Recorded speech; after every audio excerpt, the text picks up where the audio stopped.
Hey, everybody. Good morning. Happy day after Independence Day. Happy birthday, 250 America. It was awesome. Spur of the moment. My wife and I were having a glass of beer at a winery a couple nights ago, and we thought, you know what? We were going to have a low key weekend at home, and we decided we are not going to have a low key weekend at home. We loaded up everything, the boat, the kids, the dogs, and everything else, and went to the wilderness of northern Wisconsin. And so we are here enjoying the 250th birthday of America.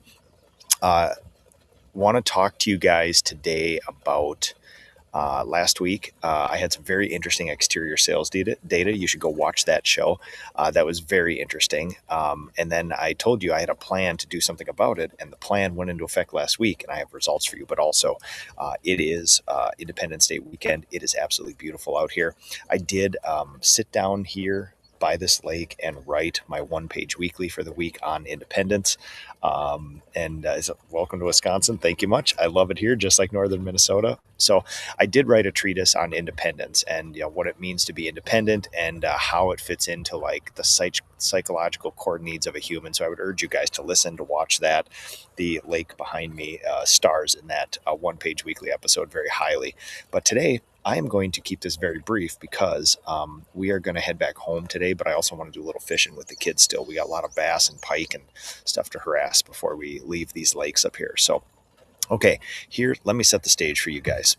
I will share, and as always, Instagram, you guys will not get my beautiful beige screen share, my graphs, my custom-made ops manager dashboard here. You're going to have to go to Facebook for that.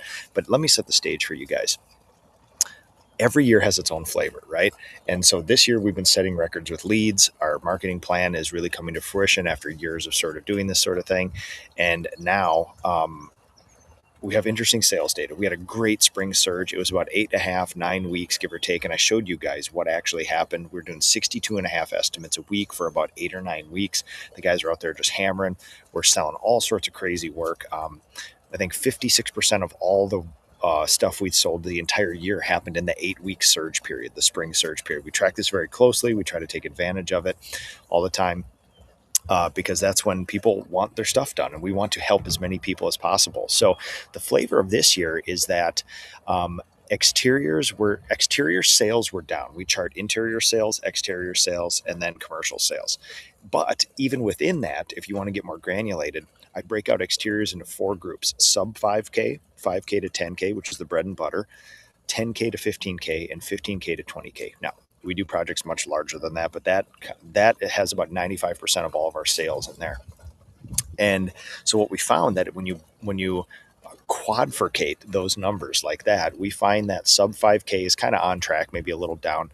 5 to 10K, we're about 60% down in sales of those year over year. Now, these are not projections. These are not what we need to survive. These are just like, this is a combination of my projections and then what we did last year. And last year, we were like 75% ahead of sales at one point for exteriors and things like that. So we really blew the doors off it. So again, you have to this isn't what we need or we go bankrupt. This is compared to last year's number, and that's the most accurate stuff we have. And we were about 25% down last week when I told you guys that, hey, from where we were last year. And we did a lot of sales last year, but I also wanted to keep up with that because I feel like that's what we could do. I want to support as many clients as we can, support the company. And so we thought, we got to do something here. So we did one of our tightly controlled experiments, as we always do, which is we did an exterior sales drive. We took every single estimate that was not sold in Paint Scout, made a list of all those people, and last week we contacted all of them.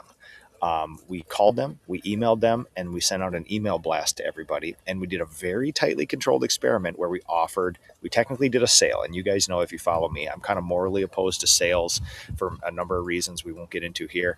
I can't prove they work or don't work, but we're getting more and more data that selectively using sales at very specific times during the year, 3 to 5 times a year, for very specific reasons, for very specific clients, actually does allow you to sell things you wouldn't have otherwise sold. And that's why I'm technically opposed to a lot of this stuff, because most people cannot prove that that the sale is what sold these things. Like, would you have sold it anyway? just for a normal price? Or did you just move up a sale, right?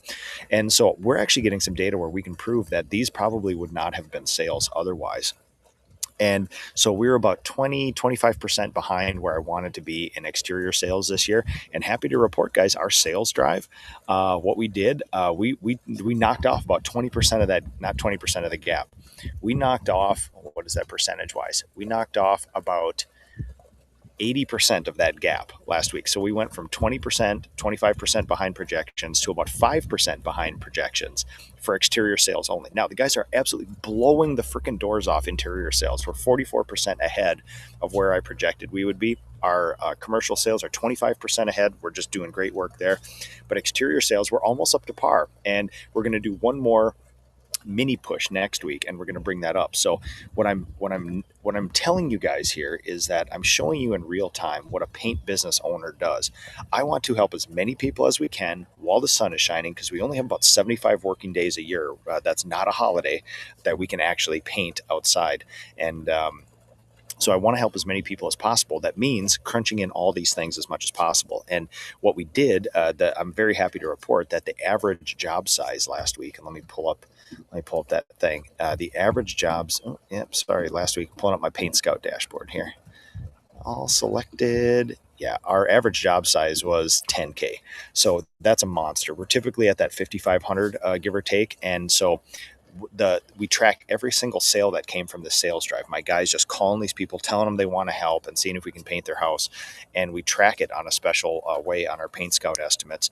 And the average job coming through is about $10,000 that came from that stuff. So that's very good. We're picking up our we wanted to help as many exterior people as possible, sell as many exterior jobs as we can, but within the 4 quadricated price brackets.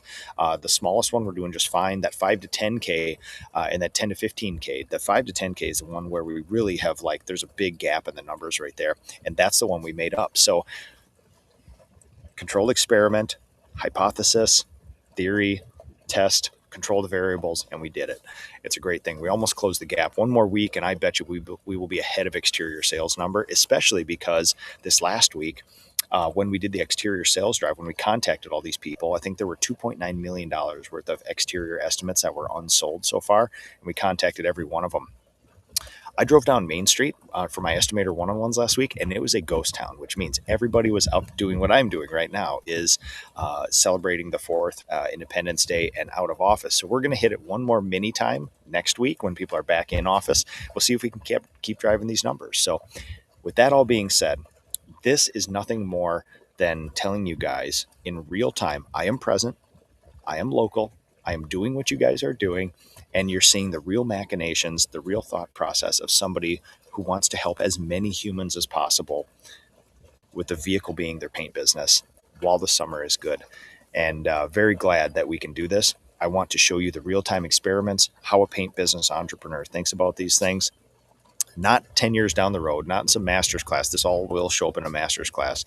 But I want to show you guys what actually happens in real time when we do all this stuff. So with that being said, we're going to continue next week. With that, I am going to fish.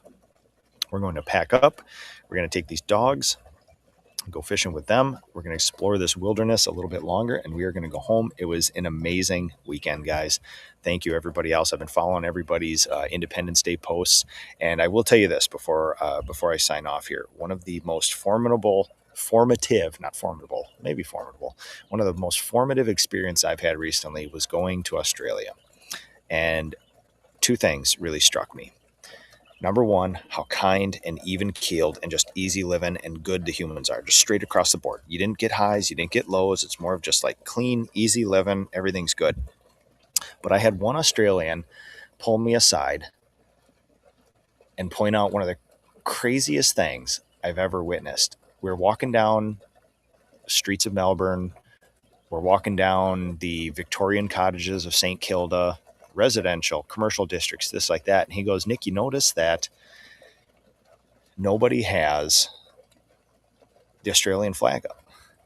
Like there was not a sign of the Australian flag anywhere, not on a bumper sticker, not in a window, not flying from a house, not on a t-shirt, not anywhere. There's like Over government ministerial buildings, yes, of course. But like there is complete void of all national emblems there. And somebody's like, it's different here, Nick. We're one of the most multicultural places on earth, which is no excuse, but we don't have the pride in our country like America does. And so that really struck me because if you were walking around this wonderful little town in northern Minnesota, last night I took my family to, there was an all-American baseball game. They played right up under the lights until 10 o'clock. The game stopped, and then fireworks, one of the best fireworks displays I've ever seen. Communities from all over northern Wisconsin came here. There wasn't a single GD person without red, white, and blue on. So very interesting to see. Like sometimes we take that for granted. Like there's just flags everywhere here. I have a flag on the back of my work vehicles, every single one of them. All the kids, people had American flags painted on their face. They decorated their boats. Their dogs had spray painted red, white, and blue stars on them. Don't ever take that for granted. That we live in a pretty damn unique place. And if you want some further thoughts on that, I did write all about it in One Page Weekly today. But just take a time to reflect on that. Travel around the world a little bit. And if you ever want to be deeply appreciative for this and all that comes with it, travel around. Not saying the other places are bad, saying that this is pretty good. So grateful for you guys, grateful for our ability to execute whatever we want to execute with the least amount of barriers. Grateful for rule of law. I'm hearing fireworks in the background. Grateful for the ability to shoot off fireworks because in my state of Minnesota, all the things that I'm hearing right now are illegal. So appreciate you guys. Have a great rest of the weekend. Take care of your people. Take care of your family. We'll see you next week.